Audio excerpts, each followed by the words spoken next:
Mais est-ce que pour autant, parce que Dieu nous protège, parce que Dieu nous garde, que nous n'allons pas respecter les mesures sécuritaires? Est-ce que parce que Dieu nous garde, parce que Dieu nous protège, que nous allons continuer à nous saluer et mettre les mains sur nos bouches? Est-ce que parce que Dieu nous protège, que quelqu'un va tousser à côté de moi et je vais lui dire tousse encore? Est-ce que parce que Dieu nous protège, que quelqu'un sera enrhumé à côté de moi et plein de fièvre, que je veux lui dire ça ne fait rien? Non. L'équilibre. Je n'ai pas peur de la mort. Je n'ai pas peur de la maladie, mais je ne dois pas tenter Dieu. La Bible dit que vous boirez des breuvages mortels et vous ne mourrez point. Mais est-ce que pour autant tu vas prendre le poison? Si par mes gardes on t'empoisonne, Dieu te protège. Mais si tu sais que le plat est empoisonné, tu ne le prends pas.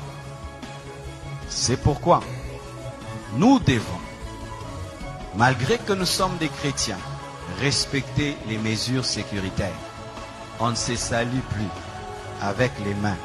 Amen. Nous devons, malgré que nous sommes des chrétiens et que nous n'avons pas peur, nous ne devons pas tenter Dieu. Amen.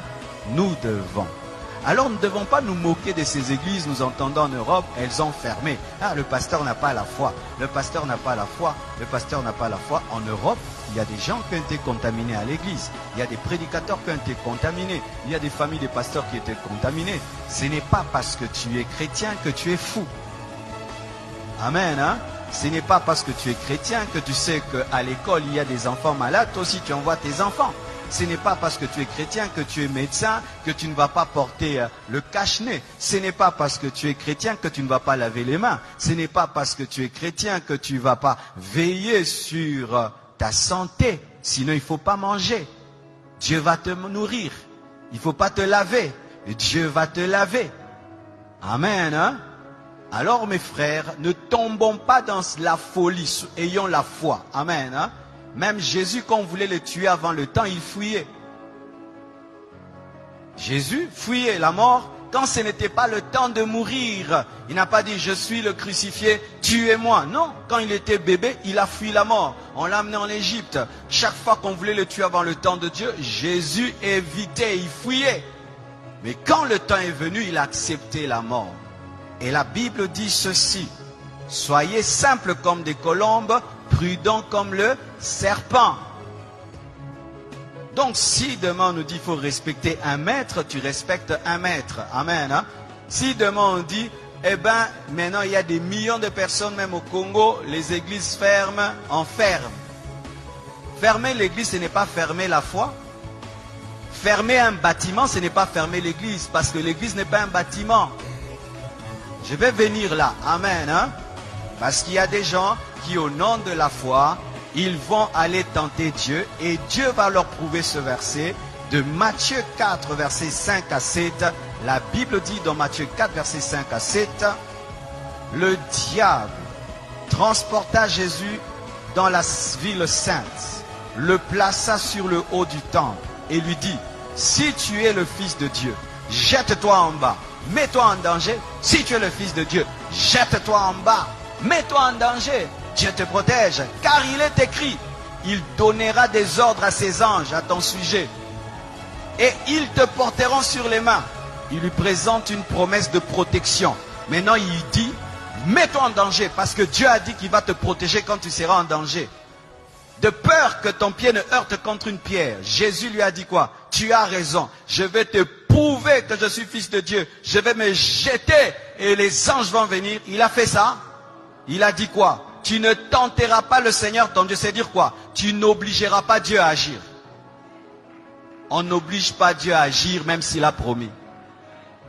Dieu, tu as dit que 1000 tombent à ma droite, 1000 à ma gauche. Tu vois 50 personnes en train de tousser là-bas, à d'éternuer. Tu viens là-bas, robo-bo-bo-bo.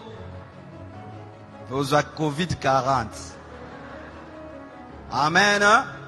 Parce que même j'ai écrit sur Internet, vous savez, la conférence qui était prévu à Montréal a été annulé. Ils m'ont appelé, ils m'ont dit c'est annulé parce que la loi là-bas a interdit pour la sécurité du peuple. Et les gens disent, oh, si vous étiez des hommes de Dieu, il fallait que vous puissiez, il fallait quand même tenir cette action-là. Même si tu la tiens. Mais les gens ne vont pas venir. Et même s'ils viennent, ici ils viennent, et alors tu vas mettre en danger la vie des gens pour prouver que toi tu as la foi. Prends tes propres enfants, fais-leur ça. Moi je ne suis pas un fou, je suis un homme de foi. Il y a une différence entre folie et foi. Amen. Hein?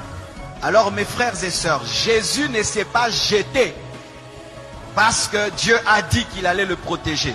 Mais si on le poussait, Dieu allait le protéger. Mais là on ne l'a pas poussé. C'est-à-dire tu te retrouves dans un endroit et tu as mis toutes les mesures, mais tu touches sur un poignet. Et il y avait quelqu'un qui a laissé là le Covid. Toi tu touches, tu ne savais pas. Et puis tu mets là, Dieu te garde. Mais si Dieu te dit attention, le poignet est sale, prends vraiment l'alcool, lave. N'aimez pas le sang de Jésus, lave. Le sang de Jésus agit quand tu ne sais pas. Mais quand tu sais, utilise l'intelligence et la connaissance. Vous entendez cet équilibre, hein? Alléluia. Sinon tu vas aller au ciel avant.